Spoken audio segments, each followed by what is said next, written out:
Hello everybody, Christian from Treasure Town here, and today we're going to be speaking all about the 1950 penny. Now most of these are just worth a few cents like the one in my hand, but there are a few of them that are going to be worth well above that because of what's known as an error or a variety. The varieties are really interesting, can be found on any coin. If you look closely, it's possible that you would have one of these rarer ones. Errors are going to be a little bit more apparent to the eye. We'll also be covering the proofs. It's a first year proof issue, as well as, or at least it hadn't been produced for a few years in proof, and then also going to have some conditional rarity. So let's get right into the video. I have a presentation with clear photos and values, and now we'll head on over there.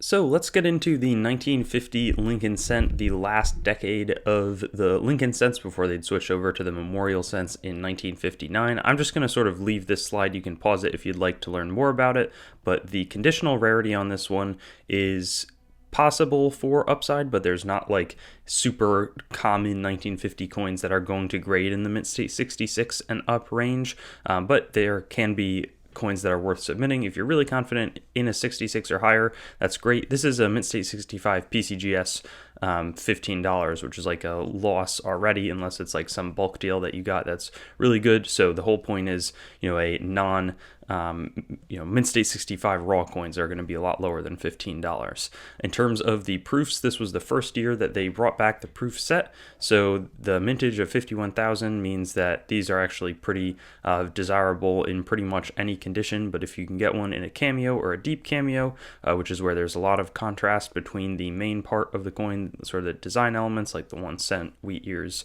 and the bust, and sort of the fields, that's going to be where you can have some real value upside as well. In terms of the varieties, you want to be looking closely at the Liberty for some markings underneath the B, E, R, T, and Y. It's all through there like a little southern spread, and this coin, these are now ungraded values, but in the $7 to $25 range.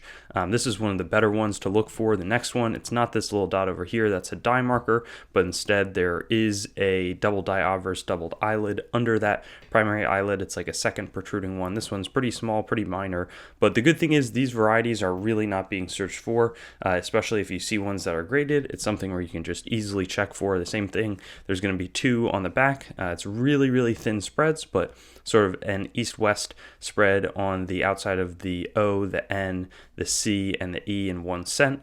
And then the only error coin that I could find was this struck 40% off center. This one's a really nice off center strike. It's super desirable to have the date still there. It's not a commonly found off center strike date. It's in really nice shape, mint state 64 brown. It's really unlikely that you'd see one of these, but I always try to incorporate error coins just because they're really interesting, and I find them, it's awesome. The dies, these double dies are created in the process of making the dies that are used to strike the coins. This is what happens when the actual striking process goes wrong. In this case, the planchet doesn't fully feed in to the striking chamber when it receives the strikes, but that's what we have right there. There's the proofs as well. Interesting coin, not a huge amount of unbelievable revelation on it, but I also do sort of want to just give you everything that I know about it, and that's what we did today. Thanks for watching the video. I'd encourage you to like the video, comment, and make sure to subscribe to my channel. And I also have Facebook, Instagram, Twitter, and some other social media platforms. You can also go to my main channel website, treasuretownYT.com, to learn more about the channel and sort of stay in contact.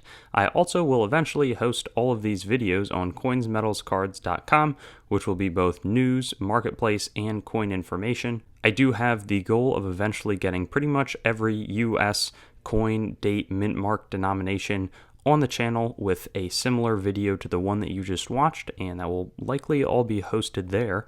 And then I also have treasuretowncoins.com, which is sort of my coin dealing wing, coin dealing only entity that is a little bit less focused on content production. So thank you so much, and I'll look forward to seeing you on some of my other videos. I also have videos that are not just the date, mint mark, denomination recap in this format, so you can check some of those out, and I'll have fun seeing you there.